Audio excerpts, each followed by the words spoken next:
Halo, apa kabar pemirsa? Tak bosan kami ingatkan untuk tetap patuhi protokol kesehatan dan mengikuti program vaksinasi pemerintah.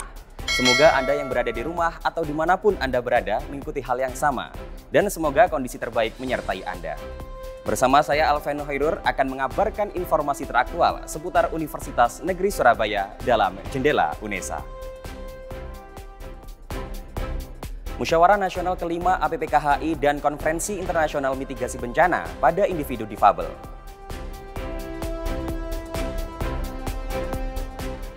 Gema Sholawat mahasiswa jalur prestasi UNESA bersama Yatim Duafa dalam peringatan Maulid Nabi.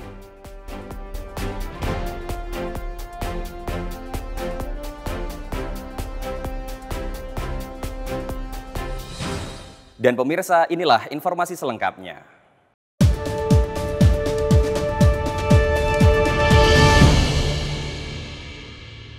UNESA dipercaya menjadi host untuk gelaran Munas Asosiasi Profesi Pendidikan Khusus Indonesia kelima dan International Conference 2022 tentang mitigasi bencana alam pada individu difabel. Dengan mendatangkan pembicara dari luar negeri, kegiatan ini berjalan secara luring di auditorium lantai 11 Rektorat dan disiarkan langsung di kanal YouTube official UNESA. Sebagai lembaga yang memiliki keunggulan pada bidang pelayanan disabilitas, UNESA menjadi perguruan tinggi yang memiliki peran besar terhadap perkembangan pendidikan inklusi di Indonesia. Pada 22 Oktober 2022, UNESA dipercaya menjadi host untuk gelaran Musyawarah Nasional Asosiasi Profesi Pendidikan Khusus Indonesia atau APPKHI yang kelima, serta konferensi internasional dengan tema Strengthening Accessible Disaster Risk Reduction for Disability Inclusion.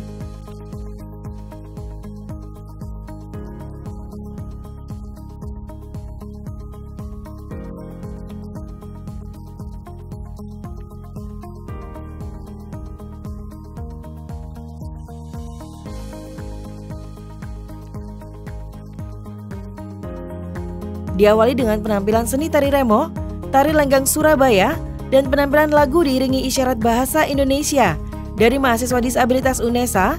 Acara dilanjutkan dengan sesi diskusi yang membahas tentang pengurangan resiko bencana alam pada individu disabilitas di lingkungan yang rawan terjadi bencana.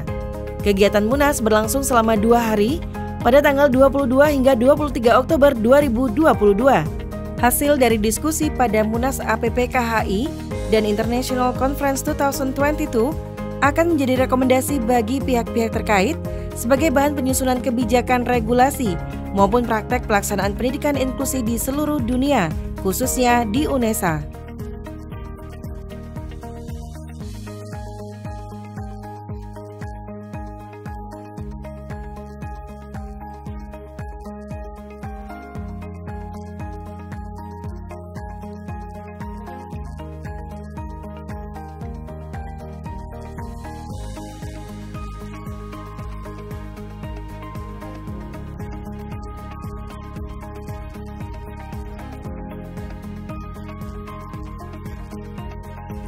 Pada Munas APPKHI kelima ini, UNESA juga meluncurkan beberapa produk penunjang layanan disabilitas, yaitu mobil listrik kece yang dapat digunakan oleh pengguna kursi roda, dan aplikasi isyarat komunikasi Sign Along Indonesia (ISINDO), hasil kerjasama dengan Open University UK. Selain itu, UNESA juga bekerjasama dengan Global Village Foundation, Yayasan Mata Hati yang menggalang 300 kursi roda untuk dibagikan secara gratis kepada anak penyandang disabilitas di Jawa Timur. Dari Surabaya, Irfan Ali dan Zulfaili Yahya melaporkan. Masih dalam rangkaian Munas kelima dan Konferensi Internasional APPKHI di UNESA, di hari kedua kegiatan ini berlangsung telah menghasilkan sejumlah keputusan penting. Di antaranya adalah reorganisasi pengurus APPKHI dan perubahan nama menjadi APOI. Reorganisasi atau perubahan nama APPKHI menjadi APOI disebabkan banyaknya miskomunikasi pada masyarakat tentang pendidikan khusus. Dipilihnya nama ortopedagog atau ortopedagogik memiliki makna khusus terkait penanganan permasalahan anak-anak berkebutuhan khusus. Selain itu, dalam kegiatan kali ini juga dipilih ketua APOI yang baru. Berdasarkan keputusan seluruh delegasi dari nasional maupun internasional telah sepakat memilih Sujarwanto yang juga selaku Wakil Rektor Bidang Perencanaan dan Kerjasama UNESA. Dalam pernyataannya, juga disampaikan dalam waktu dekat akan segera merancang program kerja selama 5 tahun ke depan terkait permasalahan anak-anak berkebutuhan khusus di Indonesia. Pada keputusan penting lainnya yang telah dirumuskan dalam Munas dan Konferensi Internasional oleh APOI ini, menitik beratkan pada pemerataan pendidikan serta pemberdayaan para kawan disabilitas di dunia kerja, khususnya yang ada di Indonesia. Di Sami juga kita akan mengadakan pendampingan, salah satu programnya. Kemudian kita juga akan membuat regulasi bersama-sama dengan teman-teman untuk membantu pemerintah di dalam rangka untuk memfasilitasi, mendampingi adik-adik kita sejak dari dia TK sampai perguruan tinggi sampai dia nanti masuk pada dunia kerja. Sekali kita mencoba melingkan, jadi seperti saya sampaikan tadi, dari 15 juta referensi dari Kemenaker itu hanya sekian juta saja yang baru bekerja. Nah, kita membuat aplikasi itu, coba nanti kita kuatkan, kita jembatani melalui APOI ini dengan dunia kerja, dunia industri. Karena sudah ada peraturannya bahwa sekian perusahaan yang ada pegawainya 101 harus disabilitas. Nah, dalam kegiatan ini juga disampaikan oleh Ketua APOI, Dr. Sujarwanto MPD, ke depan akan melakukan penataan database yang akurat untuk mendapatkan informasi terkait data jumlah real para penyandang disabilitas di tiap provinsi, serta data para guru yang juga menjadi pendamping dari satuan pendidikan dasar hingga perguruan tinggi. Di akhir rangkaian kegiatan Munas dan Konferensi Internasional ini, berlangsung kegiatan konferensi pers yang dihadiri oleh Eka Prastama dari Komisi Nasional Disabilitas, Dr. Subagya MSI, Sekjen APOI, Profesor Dr. Budianto MPD UNESA, Ketua APOI, Dr. Sujarwanto MPD, Profesor Kiran Sihi dari Open University UK, Madam Salma Jopri dari Kementerian Pendidikan Malaysia, serta Shirley Saragi PhD dari Universitas Indonesia yang memberikan simpulan serta pernyataan terkait kegiatan Munas dan konferensi pers yang telah dilaksanakan. Dari Surabaya, Ramadhani Aisyah dan Tambang Waskito melaporkan. Sebagai bentuk pengembangan soft skill para mahasiswa, Fakultas Ekonomika dan Bisnis UNESA menggelar pemilihan putra-putri fakultas. Kegiatan ini menjadi agenda rutin tahunan untuk menumbuhkan potensi mahasiswa sebagai cerminan wajah FEB UNESA. Fakultas Ekonomika dan Bisnis kembali menggelar pemilihan putra-putri fakultas. Rangkaian kegiatan sudah dimulai pada bulan Agustus lalu dan puncaknya pada 21 Oktober 2022. Pada tahap Grand Final ini, terpilih 5 pasang duta yang akan keluar sebagai juara 1, juara 2, juara 3, duta terfavorit, dan duta berbakat. Mahasiswa sebagai promotor muda SDGs bangsa yang elegan, berkualitas, dan berwawasan luas diangkat sebagai tema pemilihan putra-putri FEB.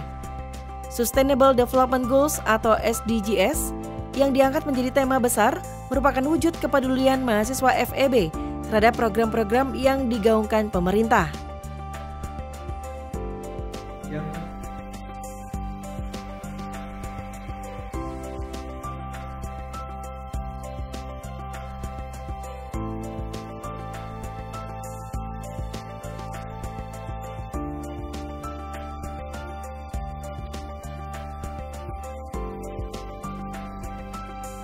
Wakil Dekan Bidang Kemahasiswaan dan Alumni FEB UNESA, Dr. Muhammad Khairul Anwar SAG MEI, memberikan apresiasi yang setinggi-tingginya dalam gelaran pemilihan putra-putri FEB 2022. Menurutnya, ajang ini bukan hanya mencari kemenangan, akan tetapi melatih soft skills mahasiswa. Dengan harapan para duta fakultas bisa menjadi cerminan mahasiswa dan dapat berkontribusi nyata untuk perkembangan FEB UNESA.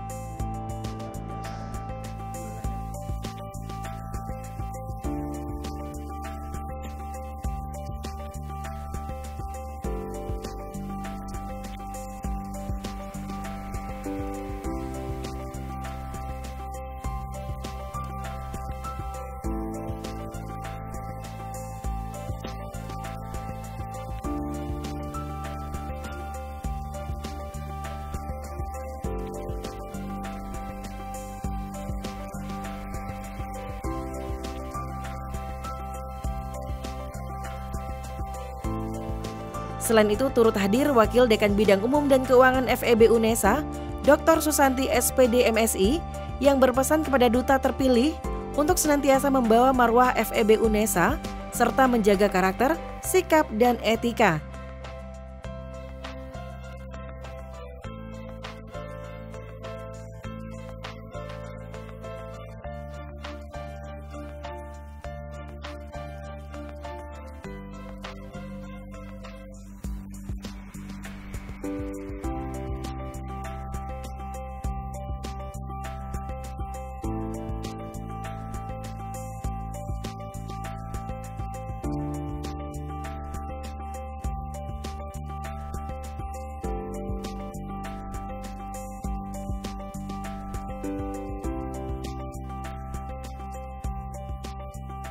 Dari Surabaya, Mufti Al-Farabi dan Tambang Waskito melaporkan. Dalam rangka memperingati hari kelahiran Nabi Muhammad SAW, mahasiswa jalur prestasi keagamaan Islam Universitas Negeri Surabaya melantunkan sholawat dan berbagi bersama yatim duafa melalui acara Gema Sholawat bersama Habib Ubaidillah Al-Habsyi. Dalam rangka peringati Maulid Nabi, mahasiswa jalur prestasi keagamaan UNESA menggelar acara Gema Sholawat bertema melangitkan sholawat, membumikan akhlak Nabi Muhammad SAW. Acara ini turut dihadiri oleh Profesor Dr. Muhammad Turhanyani MA, pembina jalur prestasi keagamaan Islam UNESA, Profesor Dr. Madlazim MSI, Dekan Fakultas Matematika dan Ilmu Pengetahuan Alam, serta pimpinan selingkuh UNESA lainnya. Gema Sholawat yang dilaksanakan di Gedung Gema Universitas Negeri Surabaya Ketintang diikuti oleh 270 mahasiswa dari berbagai fakultas. Dimulai dari pembacaan ayat suci Al-Quran oleh Muhammad Rizki, sambutan-sambutan, serta sholawat dan tausiah dari Habib Ubaidillah Al-Habsyi dengan harapan mampu mengasah dimensi spiritual mahasiswa sehingga tak hanya cerdas dalam intelektual tetapi juga cakap dalam spiritual. Ini sebagai salah satu upaya kami melalui mahasiswa jalur prestasi keagamaan UNESA untuk menyebarluaskan, mensiarkan sholawat Nabi guna meneladani apa yang ada pada pribadi Nabi untuk kehidupan kita. Ini sangat penting khususnya di era global sekarang, khususnya anak-anak muda. Keteladanan pada diri Nabi itu harus menjadi bagian penting dari pribadi. Melalui materi tausiah yang disampaikan oleh Habib Ubaidillah Al-Habsyi, mengingatkan kepada peserta Gema Sholawat agar menjadikan perjalanan Nabi Muhammad sebagai acuan dan panutan dalam menjalani kehidupan sehari-hari, sehingga nantinya kita dapat merasakan hikmat dan syafaat Nabi Muhammad SAW. Siapapun kita adalah umatnya Nabi, dan Nabi itu dijadikan sebagai contoh, sebagai teladan bagi kita sebagai umatnya. Maka pesan saya kepada semua mahasiswa-mahasiswi, juga kepada semua umat Nabi Muhammad, mari kita sedikit demi sedikit mengenal akhlaknya Nabi, mengenal perilaku Nabi, kita contoh. Yang bisa kita lakukan, kita contoh dari perilaku beliau yang sangat baik, sehingga kita bisa mewakili beliau, menunjukkan bahwasanya umat Islam adalah, agama Islam adalah agama yang penuh dengan kebaikan. Pada kesempatan yang sama, mahasiswa jalur prestasi keagamaan UNESA juga mengundang teman-teman Yayasan Yatim Duafa Bait Tunur Ketintang untuk berbagi bersama. Acara Gema Sholawat tersebut berlangsung hikmat dengan lantunan sholawat dan doa dari para peserta. Dari Surabaya, Putri Sofi dan Fitrianto Wahyu melaporkan. Dalam rangka memperingati Hari Sumpah Pemuda, UNESA gelar upacara secara hybrid yang disiarkan langsung dari lobi Rektorat UNESA. Bersatu Bangun Bangsa menjadi tema nasional Hari Sumpah Pemuda tahun 2022.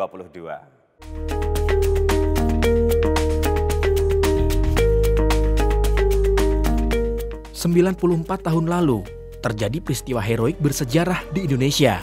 Pada 28 Oktober 1928, seluruh pemuda di Indonesia berjuang bersama menggelorakan semangat persatuan untuk meraih kemerdekaan, yakni dengan menggaungkan 3 poin penting bahwa putra dan putri Indonesia bertumpah darah satu, berbangsa yang satu, dan berbahasa persatuan, yaitu bahasa Indonesia.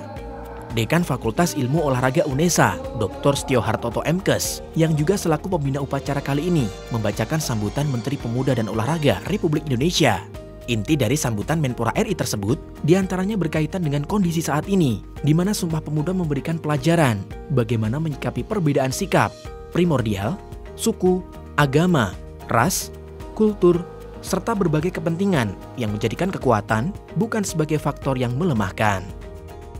Harapannya memang perbedaan ini bukan sebuah kelemahan, tapi sebuah kesatuan yang untuk mendukung UNESA yang diprogramkan oleh Pak Rektor, yaitu UNESA satu langkah di depan.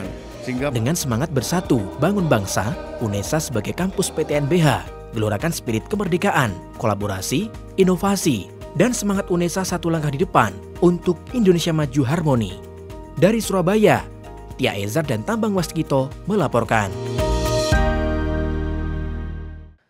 Pemirsa, laporan tadi sekaligus menutup jendela UNESA kali ini. Kirimkan video informasi yang menarik di sekitar Anda melalui Citizen Journalism ke email redaksi.unesatv@unesa.ac.id. Dan untuk memutakhirkan informasi seputar UNESA, jangan lupa klik tombol subscribe, like, dan share video ini. Saya Alven Hoirur, tetap sehat dan sampai jumpa.